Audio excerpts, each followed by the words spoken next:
Hello friends, ನಾನು Sharada. Welcome to my channel learn science. ಈ ವಿಡಿಯೋದಲ್ಲಿ ನಾವು ಒಂದು ಸೈನ್ಸಲ್ಲಿ ಹೊಸ ಚಾಪ್ಟರ್ ಬಗ್ಗೆ ಓದ್ತಾ ಇದ್ದೀವಿ. ಅದು ಯಾವುದಂದರೆ carbon and its compounds. Okay, ಮೊದಲಿಗೆ ನಮಗೆ ಈ ಕಾರ್ಬನ್ ಅನ್ನೋ ಎಲಿಮೆಂಟು ಪೀರಿಯಾಡಿಕ್ ಟೇಬಲಲ್ಲಿ ಎಲ್ಲಿರುತ್ತೆ, ಅದು ಅಟಮಿಕ್ ನಂಬರ್ ಏನು ಅಂತ ನೋಡೋಣ. ಓಕೆ, ಇಲ್ಲಿ ನೋಡಿ, ಇದು ಪೀರಿಯಾಡಿಕ್ ಟೇಬಲ್ ಅಲ್ವಾ. ಸೊ ಕಾರ್ಬನ್ ಎಲ್ಲಿದೆ ನೋಡಿ, ಇಲ್ಲಿದೆ ಅಲ್ವಾ. ಸಿ ಅಂತ ಬರ್ತಿದಾರಲ್ಲ, only C, that is carbon. ಅದರ ಅಟಮಿಕ್ ನಂಬರ್ ಬಂದ್ಬಿಟ್ಟು 6. ಓಕೆನಾ.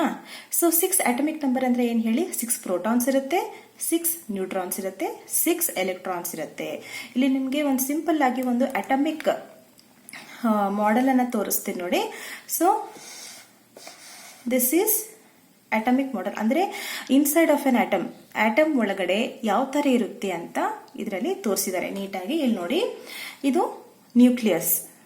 ಈ ಆಟಮ್ ಅಲ್ಲಿ ಇದು ನ್ಯೂಕ್ಲಿಯಸ್ ಆಫ್ ಆಟಮ್ ಅಲ್ಲಿ ಏನೇನಿರುತ್ತೆ, ಪ್ರೋಟಾನ್ ಇರುತ್ತೆ ಮತ್ತೆ ನ್ಯೂಟ್ರಾನ್ಸ್ ಇರುತ್ತೆ. ಮತ್ತೆ ನ್ಯೂಕ್ಲಿಯಸ್, ಅರೌಂಡ್ ದ ನ್ಯೂಕ್ಲಿಯಸ್ ಏನಿರುತ್ತೆ, ಎಲೆಕ್ಟ್ರಾನ್ಸ್ ಇರುತ್ತೆ. ಈಗ ಕಾರ್ಬನ್ ಆಟಮ್ ಅಲ್ಲಿ ಅಟಮಿಕ್ ನಂಬರ್ ಬಂದ್ಬಿಟ್ಟು 6 ಅಲ್ವಾ. ಸೊ 6 ಅಟಮಿಕ್ ನಂಬರ್ ಅಂದ್ರೆ 6 ಪ್ರೋಟಾನ್ಸ್ ಇರುತ್ತೆ, 6 ನ್ಯೂಟ್ರಾನ್ಸ್ ಇರುತ್ತೆ inside the nucleus. Around the nucleus in carbon 6 electrons revolve ಆಗ್ತಾ ಇರುತ್ತೆ. ಓಕೆನಾ. ಎಲೆಕ್ಟ್ರಾನ್ಸ್ ಬಂದ್ಬಿಟ್ಟು ಅರೌಂಡ್ ದ ನ್ಯೂಕ್ಲಿಯಸ್ ಇರುತ್ತೆ, ಪ್ರೋಟಾನ್ಸ್ ಮತ್ತೆ ನ್ಯೂಟ್ರಾನ್ಸ್ ಬಂದ್ಬಿಟ್ಟು ಇನ್ಸೈಡ್ ದ ನ್ಯೂಕ್ಲಿಯಸ್ ಇರುತ್ತೆ. ಓಕೆನಾ, ಕ್ಲಿಯರ್ ಆಯ್ತಾ? ಓಕೆ, ಈಗ ಶುರು ಮಾಡೋಣ. ಇಲ್ಲಿ ನೋಡಿ, ಸೊ ಇಂಟ್ರೊಡಕ್ಷನ್ ಪಾರ್ಟ್ ಅಲ್ಲಿ ಸೋರ್ಸಸ್ ಆಫ್ ಕಾರ್ಬನ್ ಅಂದ್ರೆ ಕಾರ್ಬನ್ ನಮ್ಮ ದಿನನಿತ್ಯ ಜೀವನದಲ್ಲಿ ಕಾರ್ಬನ್ ಯಾವ ಸಬ್ಸ್ಟೆನ್ಸ್ ಅಲ್ಲಿ ಇರುತ್ತೆ, ಅದನ್ನ ನಾವು ಹೇಗೆ ಯೂಸ್ ಮಾಡ್ತೀವಿ ಅಂತ ಇಲ್ಲಿ ಓದೋದು ನಾವು. Food, clothes, medicines, books etcetera. So ಇವೆಲ್ಲದರಲ್ಲೂ ಕಾರ್ಬನ್ ಇರುತ್ತೆ. ಈಗ ನಾವು ಫುಡ್, ಫಾರ್ ಎಕ್ಸಾಂಪಲ್ ರೊಟ್ಟಿ ಮಾಡ್ತೀವಲ್ವಾ, ರೊಟ್ಟಿ ಮಾಡ್ತೀವಿ, ಚಪಾತಿ ಮಾಡ್ತೀವಿ, ದೋಸೆ ಮಾಡ್ತೀವಿ, ಅನ್ನ ಮಾಡ್ತೀವಿ. ಸೊ ಈ ಎಲ್ಲವುದು ಫುಡ್ ಐಟಮ್ಸ್ ಜಾಸ್ತಿ ಕುಕ್ ಆದ್ರೆ, ಜಾಸ್ತಿ ಸ್ಟವ್ ಮೇಲೆ ಹಾಗೆ ಇಟ್ರೆ ಕುಕ್ ಆದ್ಮೇಲೆ ಅದೇನಾಗುತ್ತೆ ಹೇಳಿ, ಕಪ್ಪಾಗುತ್ತಲ್ವಾ ಅಲ್ವಾ. ಕಪ್ಪಾಗುತ್ತೆ. It will turn black in colour. So ಆ ಬ್ಲ್ಯಾಕ್ ಕಲರ್ ಏನು ಇಂಡಿಕೇಟ್ ಮಾಡುತ್ತೆ, ಆ ಕಪ್ಪು ಏನು ಇಂಡಿಕೇಟ್ ಮಾಡುತ್ತೆ ಅಂದ್ರೆ ಪ್ರೆಸೆನ್ಸ್ ಆಫ್ ಕಾರ್ಬನ್ ಇದೆ ಅಂತ ಇಂಡಿಕೇಟ್ ಮಾಡುತ್ತೆ. ಓಕೆನಾ. ಸೊ ನಮ್ಗೆ ಈಗ ಈ ಪೇಪರ್ನ ಬರ್ನ್ ಮಾಡಿದ್ರೆ ಬ್ಲ್ಯಾಕ್ ಕಲರ್ ಸಿಗುತ್ತಲ್ವಾ. ಮತ್ತೆ ಕ್ಲೋತ್ಸ್, ಯಾವ್ದಾದ್ರು ಒಂದು ಬಟ್ಟೆನ ನಾವು ಸುಟ್ರೆ ಅದನ್ನು ಬ್ಲ್ಯಾಕ್ ಕಲರ್ ಕೊಡುತ್ತಲ್ವಾ, ಲಾಸ್ಟ್ಗೆ ಆಶ್ ಅಂತ ಕೊಡುತ್ತೆ, ಬ್ಲ್ಯಾಕ್ ಕಲರ್. ಸೊ ಅದೆಲ್ಲ ಏನು ಇಂಡಿಕೇಟ್ ಮಾಡುತ್ತೆ, ಪ್ರೆಸೆನ್ಸ್ ಆಫ್ ಕಾರ್ಬನ್ ಇದೆ, ಆ ಐಟಮ್ಸ್ ಅಲ್ಲಿ ಕಾರ್ಬನ್ ಇದೆ ಅಂತ ಇಂಡಿಕೇಟ್ ಮಾಡುತ್ತೆ. ಓಕೆನಾ. ಈ ಕಾರ್ಬನ್ನು ಅರ್ತ್ಸ್ ಕ್ರಸ್ಟ್ ಅಂದ್ರೆ ಭೂಮಿ ಒಳಗಡೆ ಎಷ್ಟಿರುತ್ತೆ ಕಾರ್ಬನ್ ಅಂದ್ರೆ 0.02% ಮಾತ್ರ ಇರುತ್ತೆ ಕಾರ್ಬನ್. ಯಾವ ಫಾರ್ಮ್ ಅಲ್ಲಿ ಇರುತ್ತೆ ಅಂದ್ರೆ ಕಾರ್ಬನೇಟ್ಸ್, ಹೈಡ್ರೋಜನ್ ಕಾರ್ಬನೇಟ್ಸ್, ಕೋಲ್ ಮತ್ತೆ ಪೆಟ್ರೋಲ್, ಈ ಫಾರ್ಮ್ಸ್ ಅಲ್ಲಿ ಇರುತ್ತೆ ಕಾರ್ಬನ್. ಎಷ್ಟಿರುತ್ತೆ ಅಂದ್ರೆ 0.02% ಮಾತ್ರ ಇರುತ್ತೆ. ನಿಮ್ಗೆ ಎಕ್ಸಾಮ್ ಅಲ್ಲಿ ಕೇಳ್ತಾರೆ, 1 ಮಾರ್ಕ್ ಕೇಳ್ತಾರೆ. ಯಾವ ತರ ಕ್ವಶನ್ ಕೇಳ್ತಾರೆ ಅಂದ್ರೆ, like mention the percentage of carbon present in the earth's crust ಅಂತ ಕೇಳ್ತಾರೆ.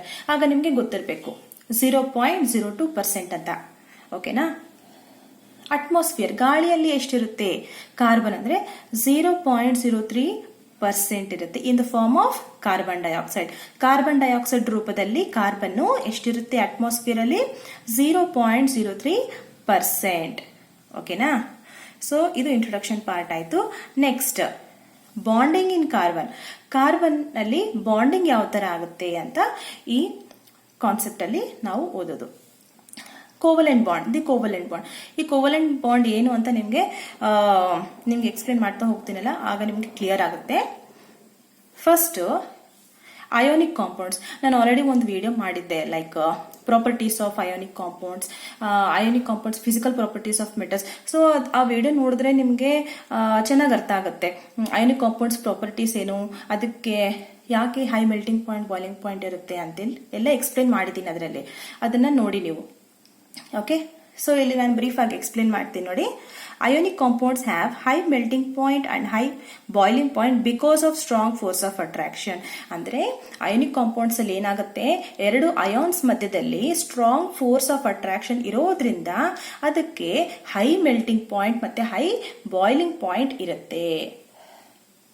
ಯಾಕಂದ್ರೆ ಫಾರ್ ಎಕ್ಸಾಂಪಲ್ ಇಲ್ಲಿ ನೋಡಿ, NaCl ಇದು ಒಂದು ಅಯೋನಿಕ್ ಕಾಂಪೌಂಡ್. ಈ ಅಯೋನಿಕ್ ಕಾಂಪೌಂಡ್ ಅಲ್ಲಿ ಅಯೋನಿಕ್ ಬಾಂಡ್ ಇರುತ್ತೆ. ಓಕೆನಾ. ಈಗ ನಾವು ಇದು NaCl ಸೋಡಿಯಂ ಕ್ಲೋರೈಡ್ ಇದನ್ನ ಮೆಲ್ಟ್ ಮಾಡಬೇಕು ಅಂದ್ರೆ ನಮಗೆ ಜಾಸ್ತಿ ಟೆಂಪರೇಚರ್ನ ಪ್ರೊವೈಡ್ ಮಾಡಬೇಕಾಗತ್ತೆ. ಓಕೆನಾ. ಯಾಕೆ ಅಂದ್ರೆ ಈ ಎರಡು ಅಯಾನ್ಸ್ ಮಧ್ಯದಲ್ಲಿ ಏನು ಅಯೋನಿಕ್ ಬಾಂಡ್ ಇದೆ ಅಲ್ವಾ, ಇದು ತುಂಬಾನೇ ಸ್ಟ್ರಾಂಗ್ ಆಗಿರುತ್ತೆ. ಓಕೆನಾ. ಈ ಬಾಂಡ್ ಅನ್ನು ಬ್ರೇಕ್ ಮಾಡಬೇಕು ಅಂದ್ರೆ ನಾವು ಹೈ ಎನರ್ಜಿನ ಪ್ರೊವೈಡ್ ಮಾಡಬೇಕು. So this ionic compounds are having high melting point and high boiling point. But ಆದ್ರೆ ಈ ಕಾರ್ಬನ್ ಕಾಂಪೌಂಡ್ಸ್ ಅಲ್ಲಿ ಆ ತರ ಇರಲ್ಲ. ಕಾರ್ಬನ್ ಕಾಂಪೌಂಡ್ಸ್ ಅಲ್ಲಿ ಲೋ ಮೆಲ್ಟಿಂಗ್ ಪಾಯಿಂಟ್ ಇರುತ್ತೆ ಮತ್ತೆ ಲೋ ಬಾಯ್ಲಿಂಗ್ ಪಾಯಿಂಟ್ ಇರುತ್ತೆ. ಯಾಕೆ ಅಂದ್ರೆ no strong force of attraction. Strong force of attraction ಇರಲ್ಲ. ಫಾರ್ ಎಕ್ಸಾಂಪಲ್, ಈಗ ನಾನು ಪೇಪರ್ನ ಬರ್ನ್ ಮಾಡಿದ್ರೆ ಅದು ತಕ್ಷಣ ಬರ್ನ್ ಆಗುತ್ತಲ್ವಾ, ಅದೇನು ಟೈಮ್ ತಗೊಳುತ್ತಾ? ಇಲ್ಲ ತಾನೆ. ಸೊ ತಕ್ಷಣ ಬರ್ನ್ ಆಗುತ್ತೆ ಪೇಪರ್. ಅದೇ ತರ ಈಗ ಕರ್ಪೂರ ನೋಡಿದ್ರಲ್ವಾ ನೀವೆಲ್ಲ ಮನೇಲಿ ನಾವು ಆರತಿ ಮಾಡ್ತೀವಲ್ವಾ, ಕರ್ಪೂರದ ಆರತಿ ಮಾಡ್ತೀವ. ಸೊ ಈ ಕರ್ಪೂರ ನಾವು ಫೈರ್ ಹತ್ರ ಇಟ್ರೆ ಈಸಿಯಾಗಿ ಫೈರ್ನ ಕ್ಯಾಚ್ ಮಾಡ್ಕೊಳ್ಳುತ್ತಲ್ವಾ, ಈಸಿಯಾಗಿ ಮೆಲ್ಟು ಆಗುತ್ತೆ.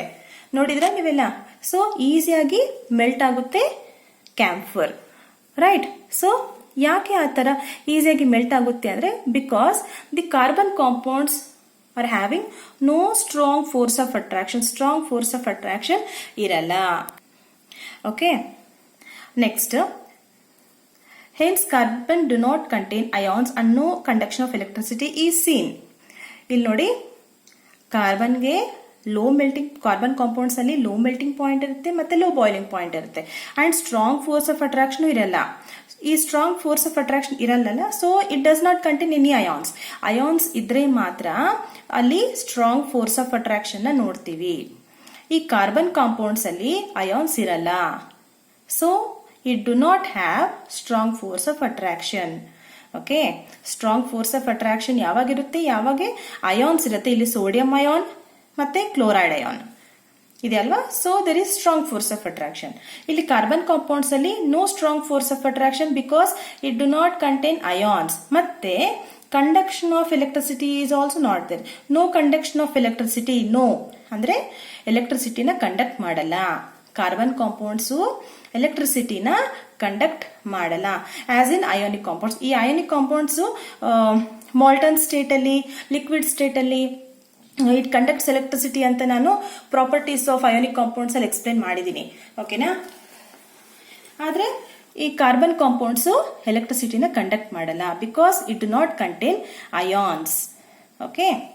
Next, electronic configuration of carbon. ಈ ಕಾರ್ಬನ್ ಅಲ್ಲಿ ಅಟಾಮಿಕ್ ನಂಬರ್ 6 ಅಲ್ವಾ, ನೋಡಿದ್ವಿ ಸ್ಟಾರ್ಟಿಂಗ್ ವಿಡಿಯೋದಲ್ಲಿ. ಸೊ ಈ 6 ಆಟಮಿಕ್ ನಂಬರ್ ಅಂದ್ರೆ 6 ಪ್ರೋಟಾನ್ಸ್ 6 ಎಲೆಕ್ಟ್ರಾನ್ಸ್. ಆ 6 ಎಲೆಕ್ಟ್ರಾನ್ಸ್ ಯಾವ ತರ ಅರೇಂಜ್ ಆಗಿರುತ್ತೆ ಕಾರ್ಬನ್ ಆಟಮ್ ಅಲ್ಲಿ ಅಂದ್ರೆ ಕೆ ಶೆಲ್ ಅಲ್ಲಿ 2 ಎಲೆಕ್ಟ್ರಾನ್ಸ್. ಓಕೆ. ಮಿಕ್ಕಿರೋ 4 ಎಲೆಕ್ಟ್ರಾನ್ಸ್ ಬಂದ್ಬಿಟ್ಟು ಎಲ್ ಶೆಲ್ ಅಲ್ಲಿ ಅಕಾಮಡೇಟ್ ಆಗುತ್ತೆ. This is the electronic configuration of carbon. ಓಕೆನಾ. ಸೊ ಇಲ್ಲಿ ನೋಡಿ, ಮತ್ತೆ ನಾನು ಇನ್ನೊಂದು ವಿಡಿಯೋ ಮಾಡಿದ್ದೆ like concept of valence electrons, octet state, charge of N ion ಅಂತ. ಸೊ ಆ ವಿಡಿಯೋದಲ್ಲಿ ನಾನು ಚೆನ್ನಾಗಿ ಎಕ್ಸ್ಪ್ಲೇನ್ ಮಾಡಿದ್ದೀನಿ ಯಾವ ತರ ಕಾಂಪೌಂಡ್ಸ್ ಫಾರ್ಮೇಶನ್ ಆಗುತ್ತೆ, ಮತ್ತೆ ಸ್ಟೇಬಲ್ ಸ್ಟೇಟ್, ಆಕ್ಟೇಟ್ ಸ್ಟೇಟ್ ಅಂದ್ರೆ ಏನು ಅಂತೆಲ್ಲ. ಸೊ ಆ ವಿಡಿಯೋನು ನೋಡಿ, ನಾನು ಡಿಸ್ಕ್ರಿಪ್ಷನ್ ಬಾಕ್ಸ್ ಅಲ್ಲಿ ಎರಡನ್ನೂ ಮೆನ್ಷನ್ ಮಾಡಿರ್ತೀನಿ. ಆ ವಿಡಿಯೋಸ್ ನೋಡ್ಬಿಟ್ಟು ನೀವು ಈ ವಿಡಿಯೋ ನೋಡಿದ್ರೆ ನಿಮ್ಗೆ ಚೆನ್ನಾಗಿ ಅರ್ಥ ಆಗುತ್ತೆ. ಸರಿನಾ.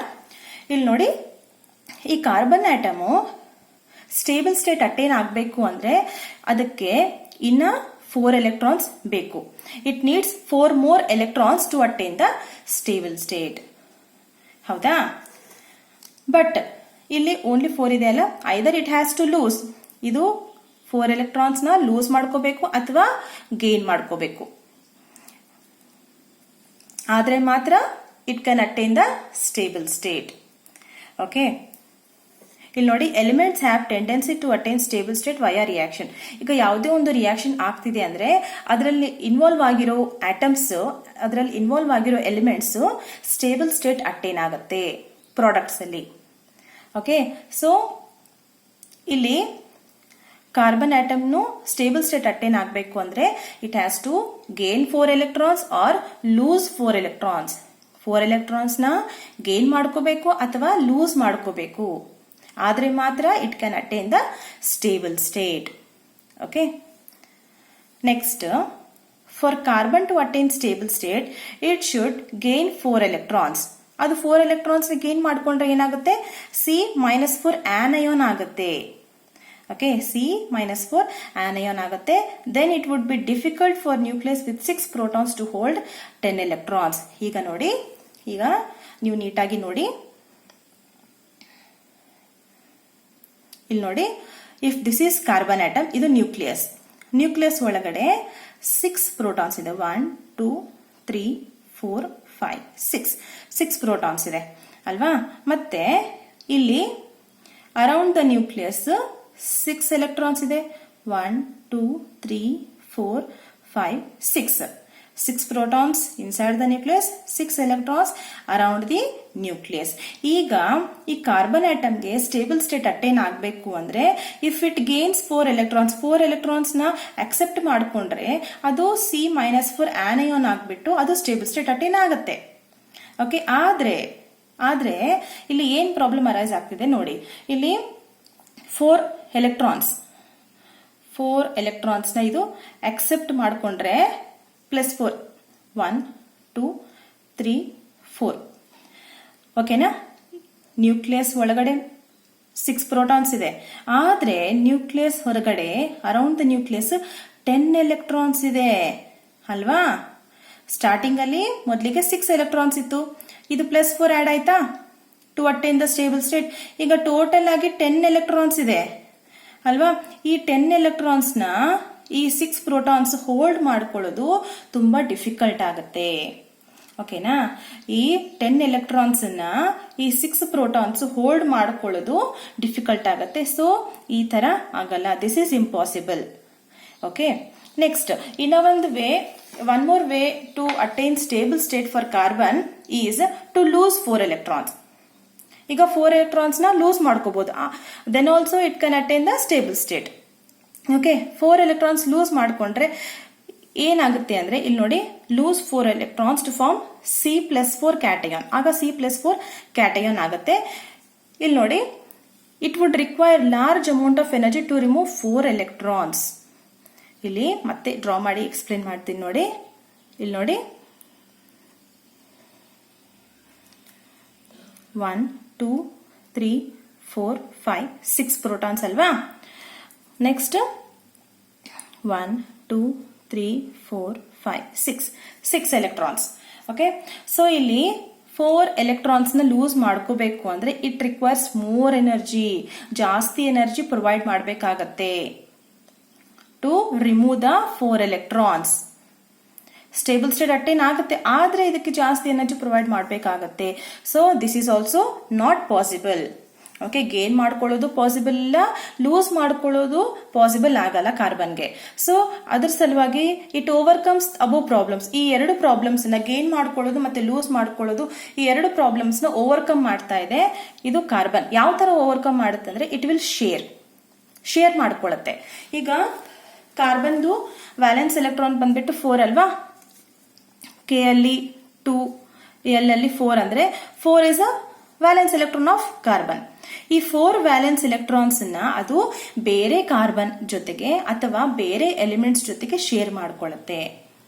ಓಕೆನಾ. ಶೇರ್ ಮಾಡ್ಕೊಂಡು ಸ್ಟೇಬಲ್ ಸ್ಟೇಟ್ ಅಟೈನ್ ಆಗುತ್ತೆ. Right. Carbon shares its valence electrons with other carbon atoms or other elements. Okay, share ಮಾಡ್ಕೊಂಡು ಅದು ಸ್ಟೇಬಲ್ ಸ್ಟೇಟ್ ನ ಅಟೈನ್ ಆಗತ್ತೆ. ನೆಕ್ಸ್ಟ್, ಕಾರ್ಬನ್ ಒಂದೇ ಅಲ್ಲ, other elements to form compounds by sharing of electrons. ಬೇರೆ elements ಸಹ sharing of electrons ಮಾಡಿಕೊಂಡು electrons ನ ಶೇರ್ ಮಾಡಿಕೊಂಡು ಕಾಂಪೌಂಡ್ಸ್ ಫಾರ್ಮೇಶನ್ ಆಗತ್ತೆ. Shared electrons belong to both atoms and attain stable state. ಈಗ ಶೇರ್ ಮಾಡ್ಕೊಂಡಿರೋ ಎಲೆಕ್ಟ್ರಾನ್ಸ್ 2 ಆಟಮ್ಸ್ಗೆ ಅದು ಸಂಬಂಧಿಸಿದ್ದು. Both atoms attain the stable state. 2 atoms share ಮಾಡಿಕೊಂಡು ಎಲೆಕ್ಟ್ರಾನ್ಸ್ ನ ಸ್ಟೇಬಲ್ ಸ್ಟೇಟ್ ಅಟೈನ್ ಆಗುತ್ತೆ. ಈಗ ಫಾರ್ ಎಕ್ಸಾಂಪಲ್ ನಿಮ್ ಹತ್ರ ಎರೇಸರ್ ಇರುತ್ತೆ. ಎರೇಸರ್ ನಿಮ್ಮ ಹತ್ರ ಎರೇಸರ್ ಇರುತ್ತೆ ಆದ್ರೆ ಶಾರ್ಪ್ನರ್ ಇರಲ್ಲ, ನಿಮ್ಮ ಫ್ರೆಂಡ್ ಹತ್ರ ಶಾರ್ಪ್ನರ್ ಇರುತ್ತೆ ಆದ್ರೆ ಎರೇಸರ್ ಇರಲ್ಲ. ನೀವೇನ್ ಮಾಡ್ತೀರಾ, ನೀವು ನಿಮ್ಮ ಫ್ರೆಂಡ್ಸ್ ಇಬ್ರು ಸೇರ್ಬಿಟ್ಟು ನೀವು ಎರೇಸರ್ ಶೇರ್ ಮಾಡ್ತೀರಾ, ಅವನು ಏನ್ ಮಾಡ್ತಾನೆ ನಿಮ್ ಜೊತೆಗೆ ಶಾರ್ಪ್ನರ್ನ ಶೇರ್ ಮಾಡ್ತಾನೆ. ಆ ತರ ಶೇರ್ ಮಾಡ್ಕೊಂತೀರಲ್ವಾ ಥಿಂಗ್ಸ್ ನ ನಿಮ್ ಫ್ರೆಂಡ್ಸ್ ಜೊತೆಗೆ. ಅದೇ ತರ ಈ ಕಾರ್ಬನ್ ಕೂಡ ಏನ್ ಮಾಡುತ್ತೆ, ಅದರ ವ್ಯಾಲೆನ್ಸ್ ಎಲೆಕ್ಟ್ರಾನ್ಸ್ ನ ಬೇರೆ ಎಲಿಮೆಂಟ್ಸ್ ಜೊತೆಗೆ ಶೇರ್ ಮಾಡ್ಕೊಳ್ಳುತ್ತೆ. ಶೇರ್ ಮಾಡಿಕೊಂಡು ಅದು ಸ್ಟೇಬಲ್ ಸ್ಟೇಟ್ ಅನ್ನ ಅಟೈನ್ ಮಾಡ್ಕೊಳ್ಳುತ್ತೆ.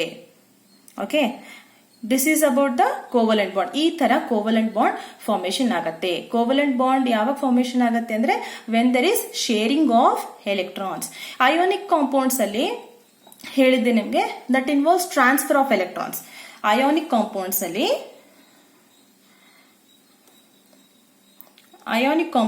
ಏನಾಗತ್ತೆ, ಎಲೆಕ್ಟ್ರಾನ್ಸ್ ಟ್ರಾನ್ಸ್ಫರ್ ಆಗತ್ತೆ. Transfer of electrons takes place.